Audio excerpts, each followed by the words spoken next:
প্রত্যেক শ্বাসে প্রশ্বাসে নাম হওয়ার অবস্থায় পৌঁছাবার সঙ্গে সঙ্গেই সাধকের কর্মজীবন, বহিরঙ্গ ধর্মজীবন, এমনকি বৈষয়িক কাজে কর্মেও যে একটি আকস্মিক পরিবর্তন এসে যায় তা নয়।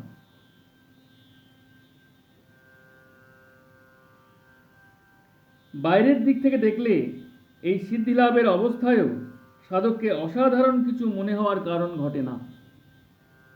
যে পরিবর্তন হয় তা সম্পূর্ণই সাধকের আভ্যন্তরীণ ব্যাপার। একটা ধারণা আছে যে এই অবস্থা লাভ না হলে গোসাইজির সাধন অন্যকে দেবার ক্ষমতা জন্মে না। এ ধারণাও যথার্থ নয়, কারণ গোসাইজি সাধন পান 1290 সালে। 3 বছর পর অর্থাৎ 1293 সালে তিনি ওই অবস্থা লাভ করেন, কিন্তু তিনি 1291 সাল থেকেই সদ্গুরু দীক্ষা দিতে শুরু করেছিলেন। 1293 সাল যদি গোসাইজির সিদ্ধিলাভের বছর বলে ধরে নেওয়া যায়, তাহলে দেখা যাবে যে এর পরেও বহু বছর তিনি বৈষয়িক কাজকর্ম যথারীতি করেছেন। তাঁর সাধন জীবনের অবস্থার ক্রমোন্নতিও সিদ্ধিলাভের পর ঘটেছে। যেমন তাঁর সাধন লাভের 3 বছর পূর্ণ হওয়ার পরেও তিনি পূর্ববাংলা ব্রাহ্ম সমাজের আচার্য হিসেবে আনুষ্ঠানিকভাবে সমাজের কাজ পরিচালনা করেছেন। 1294 সালে স্বহস্তে মহর্ষি দেবেন্দ্রনাথ ঠাকুরকে পত্র লিখেছেন। 1295 সাল আচার্য পদে ইস্তফা দিয়ে পদত্যাগ পত্র পাঠিয়েছেন। 1296 সালে যোগমায়া দেবীকে বৃন্দাবন থেকে চিঠি লিখেছেন। 1297 সালের ফাল্গুন মাসে যোগমায়া দেবীর দেহত্যাগের খবর দিয়ে ঢাকায় নিজের হাতে পত্র লিখেছেন। বোধহয় 1298 সাল থেকে গোসাইজি নিজের হাতে আর কাউকে চিঠিপত্র লেখেননি। হরিদাস বসু মশাই লিখেছেন যে তাঁর সাধন লাভের পর তিনি 1297 সালে গোসাইজির বৃন্দাবন ধামে অবস্থিতির সময়ে যে মানি অর্ডার করে টাকা পাঠিয়েছেন তা প্রথম গোসাইজির নামে পাঠানো হয়েছিল এবং গোসাইজি নিজে স্বাক্ষর করে তা গ্রহণ করেছেন। এ তো গেল বৈষয়িক কাজকর্মের কথা। সাধনের উন্নততর অবস্থা লাভও যে গোসাইজি 1293 সালের পরও করেছেন তার প্রমাণ শ্রী শ্রী সদ্গুরু সংঘের 2য় খণ্ডে বর্ণিত শ্রাবণ মাসের ডায়েরি। সেখানে গোসাইজি ব্রহ্মচারীজির প্রশ্নের উত্তরে বলেছেন, শ্রী বৃন্দাবনে আসার পরই গুরুজি আমাকে বললেন অন্তত 1 বৎসর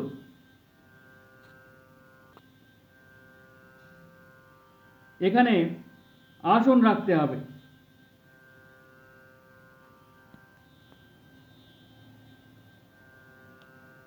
আসনে নিত্য তোমার নিকটে নূতন নূতন তত্ত্ব প্রকাশিত হবে। সেই হতে প্রত্যহই 2টি করে নূতন তত্ত্ব প্রত্যক্ষ হচ্ছে। সুতরাং এ কথা নির্দ্বিধায় বলা যাবে যে সদ্গুরু সাধনের নবযুগের প্রবর্তক স্বয়ং গোসাইজির সাধন জীবনেও প্রতি শ্বাসে প্রশ্বাসে নাম রপ্ত হয়ে সিদ্ধিলাভের অবস্থা কোনো অংশেই প্রচলিত অর্থের সিদ্ধিলাভ ছিল না। অর্থাৎ তাঁর সাধন জীবনের চরমোৎকর্ষতা ওই সিদ্ধিলাভের ঘটনার সঙ্গে সঙ্গেই তাঁর লাভ হয়নি, পরন্তু ওই সিদ্ধাবস্থার পর তিনি দীর্ঘদিন সক্রিয়ভাবেই তাঁর দৈনন্দিন বৈষয়িক কাজকর্ম যথা নিয়মে চালিয়ে গেছেন। সাধক কিরণচন্দ্র তাই এই সিদ্ধিলাভের অবস্থায় পৌঁছেই যে তাঁর বাইরের ধরন ধারণ সব পাল্টে ফেলবেন তা মোটেই নয়, বরং এতদিন যে বৈষয়িক কাজকর্ম তাকে বিশেষ করতে হয়নি, ক্রমশ তিনি সেদিকে জড়িয়ে পড়লেন। সদ্গুরু সাধনের এক অভিনব ব্যবস্থা। ঘটা করে ত্যাগের মাধ্যমে এখানে সাধু হতে হয় না। অনাসক্ত বিষয় ভোগের মধ্যে এ সাধনের সিদ্ধি অম্লান অটুট থেকে যায়। শুধু তাই নয়, এ সাধনে অবস্থা লাভ বলতে কেবল ভিতরের আধ্যাত্মিক অবস্থার উৎকর্ষই বোঝায় না। আধ্যাত্মিক উন্নতির সঙ্গে সঙ্গে সাধকের অন্যান্য আদি ভৌতিক অবস্থারও পূর্ণতর বিকাশ ঘটে। এ সাধনের সাধু শুধু ধর্মেই নিপুণ হন না, কর্মে, বিষয় আশয়ে সব ব্যাপারেই কুশল হয়ে ওঠেন। কিরণচন্দ্রের পরবর্তী জীবনের আলোচনাক্রমে এ তত্ত্ব আরও বিশদ করে আস্বাদন করা যাবে। দরবেশজি নিজের শিষ্যদের মধ্যে নারায়ণগঞ্জের উকিল বসন্ত কুমার পাল মশাই একমাত্র সাধক, যিনি দরবেশজির দেহে থাকার সময়েই প্রত্যেক শ্বাস প্রশ্বাসে নাম হওয়ার দুর্লভ অবস্থা লাভ করে নিরাপদ ভূমিতে পৌঁছেছিলেন। এ সম্বন্ধে দরবেশ দর্শনের 20/65 নম্বর পত্রাংশে দরবেশজি নিজেই লিখেছেন, বসন্ত আমার প্রিয়তম ছিল। আমার ছেলে মেয়েদের মধ্যে কেবলমাত্র এই একজনেরই 24 ঘন্টা শ্বাসে প্রশ্বাসে নাম হইত। 1349 সালের 2রা শ্রাবণ দরবেশজির দেহে থাকার অবস্থাতেই বসন্ত কুমার দেহত্যাগ করেন। তাঁর দেহত্যাগের পর দরবেশজি সম্পাদিত মন্দির মাসিক পত্রে তাঁর সম্বন্ধে যে সংবাদ প্রকাশিত হয় তার উল্লেখ্য অংশটি এই: বসন্ত কুমার অতি উচ্চ শ্রেণীর সাধক ছিলেন, অহরহ তাঁহার নাম সমাধি হইত, ধর্মের বিন্দুমাত্র আড়ম্বর তাঁহার ছিল না। তিনি ধর্মের বহুতর তত্ত্বের সাক্ষাৎকার লাভ করিয়াছিলেন। গুরুদেবের সঙ্গে বসন্ত কুমারের কিরূপ অপূর্ব প্রীতির সম্বন্ধ ছিল তাহার কেহ জানিত না। গুরু শিষ্যে এ প্রকার সখ্য ভাব খুব কমই দৃষ্টিগোচর হয়। এই বসন্ত কুমার সাধনের দুর্লভ অবস্থায় পৌঁছেও উদাসীন জীবনযাপন করেননি। স্ত্রী, পুত্র, কন্যা বেষ্টিত সংসারে সহজ স্বাভাবিক জীবনযাত্রা নির্বাহ করতেন। তিনি উকিল ছিলেন, মিথ্যার আশ্রয় নিতে হতো বলে নিয়মিত কোর্টের কাজ করা ছেড়ে দিয়েছিলেন বটে, কিন্তু বন্ধু বান্ধবদের কোনো প্রয়োজনে কোর্টে যেতে হলে যেতেন। আইনের দুখানি বই থেকে তিনি যে অর্থ পেতেন তা দিয়েই সংসার চালাতেন। বসন্ত কুমারের প্রতি শ্বাস প্রশ্বাসের নাম হয় দরবেশজির কাছে একথা জানতে পেরে মঙ্গলচাঁদ দাস বসন্ত কুমারকে একবার জিজ্ঞেস করেছিলেন যে কি করে নিয়ত নাম চলার অবস্থায় তিনি আদালতে সওয়াল করেন। উত্তরে বসন্ত যা বলেছিলেন তাতে মঙ্গলচাঁদ মোটামুটি এই বুঝেছিলেন যে যখন আদালতে বা অন্য কোথাও তাঁকে বৈষয়িক ব্যাপারে কথাবার্তা বলতে হয় তখন কুম্ভকের মতো শ্বাস প্রশ্বাসের একটা সাম্যাবস্থা ঘটে এবং ভিতরে ওই কুম্ভকে নামটি চলতে থাকে। মনে হয় ঠিক অনুভবগ্রাহ্য অভিজ্ঞতা না হলে কোনো সাধকই অন্যের কথা শুনে এই অবস্থাটি অনুমানে বুঝে উঠতে পারেন না। দরবেশজির দেহত্যাগের পর তার অন্য শিষ্য শিষ্যাদের কারোর প্রতি শ্বাসে প্রশ্বাসে নাম হওয়ার অবস্থা লাভ হয়েছে কিনা প্রকাশ্যে জানা যায় না। নারায়ণ দাসজিকে তাঁর দেহত্যাগের কয়েক মাস আগে জিজ্ঞাসা করা হলে তিনি বলেছিলেন তার জ্ঞানে তো 10-12 ঘন্টা নাম হয়, কিন্তু 24 ঘন্টা হয় না। ভগবান দাসজি বলেন তাঁর অবস্থাও প্রায় ওই রকম।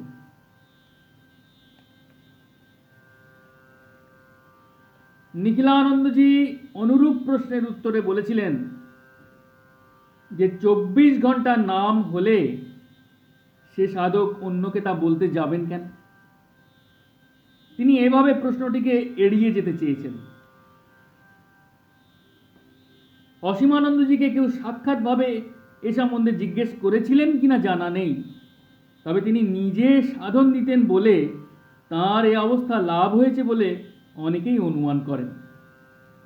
অসীমানন্দজি নিত্য নিয়মিত আসন করে সাধারণ সাধকের মতো সাধন করা ছেড়ে দিয়েছিলেন দেখে নারায়ণ দাসজি একবার তাকে প্রশ্ন করলে তিনি বলেছিলেন যে রোজ আসনে বসে নিয়মিত সাধন করা তার আর প্রয়োজন হয় না।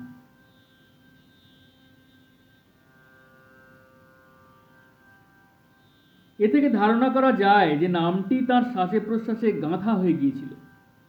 প্রসঙ্গক্রমে আগেই বলা হয়েছে যে প্রতি শ্বাসে প্রশ্বাসে নাম হওয়া গোসাইজি প্রবর্তিত সাধন ধারায় আচার্যদের একটি আবশ্যিক যোগ্যতা নয়। এখানে দরবেশজির সন্ন্যাসী শিষ্যদের কথাই বলা হলো, কারণ তারা সাধারণত সাধন নিয়েই ছিলেন বা আছেন। দরবেশজির অধিকাংশ শিষ্য শিষ্যাই গৃহস্থ। তাঁদের মধ্যে কারোর এই নিরাপদ অবস্থা লাভ হওয়া মোটেই বিচিত্র নয়। তবে তাঁরা কৃপা করে না জানালে তা অন্যের বুঝতে পারার কোনো জো নেই।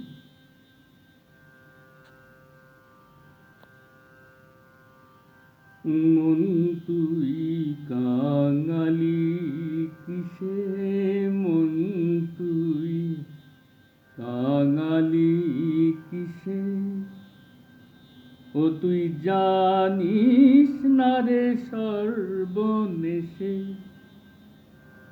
ও তুই জানিস না রে সর্বনেশে, মন তুই কাঙালি কিসে, মন তুই কাঙালি কিসে। অনিত্য ধনের আসে ভ্রমিতেছ দেশে দেশে,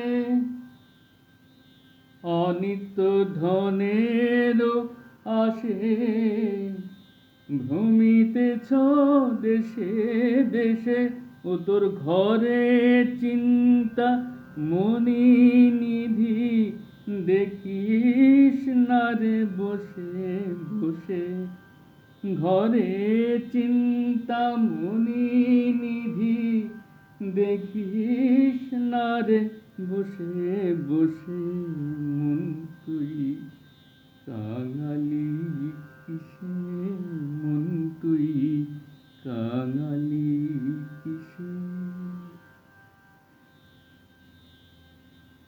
মনের মতো মন যদি হয় রাখো রে জোগাতে মিশে, মনের মতো মন যদি হয় রাখো রে জোগাতে মিশে, যখন অজপা পূর্ণিত হবে ধরবে না আর কাল বিষে, অজপা পূর্ণিত হবে ধরবে না রে কাল বিষে, মন তুই কাঙালি কিসে, মন তুই কাঙালি কিসে। গুরু দত্ত রত্ন তোড়া বাঁধরে যতনে কোষে, গুরু দত্ত রত্ন তোড়া বাঁধরে যতনে কোষে, দীনরাম প্রসাদের এই মিনতি অভয় চরণ পাবার আসে, দীনরাম প্রসাদের এই মিনতি অভয় চরণ পাবার আসে, মন তুই কাঙালি কিসে, মন তুই কাঙালি কিসে, মন তুই কাঙালি কিসে।